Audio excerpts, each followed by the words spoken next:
Hello my lovely viewers, তো দেখো আমি আবার একটা ভিডিও নিয়ে চলে এলাম তোমাদের সামনে। তো এই ভিডিওটাও ছিল তোমার মিষ্টুর জন্মদিনেরই ভিডিও।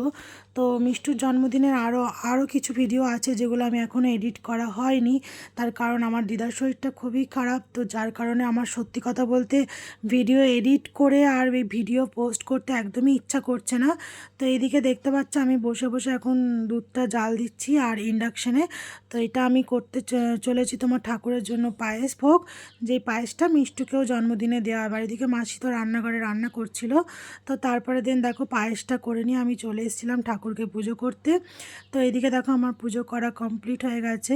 তো খুব সুন্দর করে ঠাকুরগুলোকে সাজানো হয়েছিল।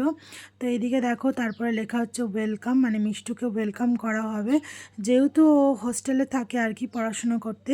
তো তার কারণে ও বাড়ি আসবে হোস্টেল থেকে আজকে। তো যার কারণেই কিন্তু ওকে সারপ্রাইজ দেওয়ার জন্য এরকম সুন্দর করে ডেকোরেশন করে সাজানো হয়েছে। তো এইদিকে দেখতেই পাচ্ছ ডোডো কতটা খুশি, রাস্তার মধ্যেই নাচানাচি করছে, মানে ও আর ওয়েট করতে পারছে না। তো সিঁড়িতে দেখো যত গিফট ছিল সব গিফট দিয়ে ফুলের সুন্দর করে সাজিয়ে, মানে খুব সুন্দর করে ডেকোরেশনটা করা হয়েছিল, মানে খুবই ভালো লেগেছিল। আর সত্যি কথা বলতে মিষ্টু নিজেও জানতো না যে ওকে এত সুন্দর সারপ্রাইজ দেওয়া হবে। তো দেখো ফাইনালি কিন্তু ও চলে এলো। তো ডোডো দেখো ওকে কি মানে স্নো ছড়াচ্ছিল।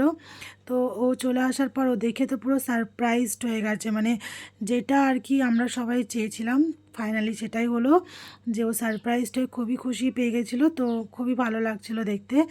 তো খুব সুন্দরভাবে ওর বার্থডেটা সেলিব্রেশন করা হলো। বাট আমাদের তার মধ্যেই মন খারাপও ছিল, যেহেতু আমার দিদার প্রচণ্ড শরীর খারাপ। তো আজকে তো এই ষষ্ঠীর দিনে আমি এই ভিডিওটা এডিট করছি। তো কিছু করার নেই, কারণ আমরা মেন্টালি খুবই মানে মানে মন মেজাজ কারোর কিচ্ছু ভালো নেই, যে ভিডিও এডিট করব সেইটুকু মানে ইচ্ছা জাগছে না মনের মধ্যে, জানো তো। তো যাই হোক আজকেই মনে হলো যে ভিডিও তো এডিট করে আমাকে ছাড়তেই হবে। তো যার কারণেই কিন্তু আমি ভিডিওটা আজকে এডিট করে ছাড়ছি। আর আমার যেহেতু পুরো ড্যাশবোর্ড লাল হয়ে গেছে, হ্যাঁ আমি 2-3 দিন ধরে একদম অ্যাক্টিভ থাকতে পারছিলাম না বলে আমার পুরো ড্যাশবোর্ড লাল হয়ে গেছে। তো যাই হোক মনটাও ভালো নেই। তো ভগবানের কাছে সবাই প্লিজ একটু প্রার্থনা করো যেন সব কিছু যেন সুস্থভাবে হয়ে যায়, আমার দিদাও যেন সুস্থ হয়ে যায়, তাড়াতাড়ি বাড়ি চলে আসে, সবাই ভালো থাকুক। এই দুর্গাপুজোতে মা দুর্গা এসছে, সবার মঙ্গল করুক, এটাই চাই।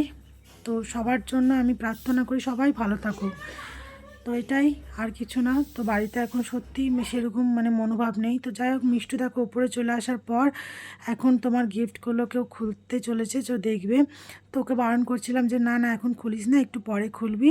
তো এই কার্ডটা দেখছো, এই কার্ডটা ডোডো হাতে করে বানিয়ে দিয়েছে, ওর তো খুবই ভালো লেগেছিলো। তো যাই হোক দেখো এখন সবাই মিলে আমরা গল্প টল্প করছিলাম।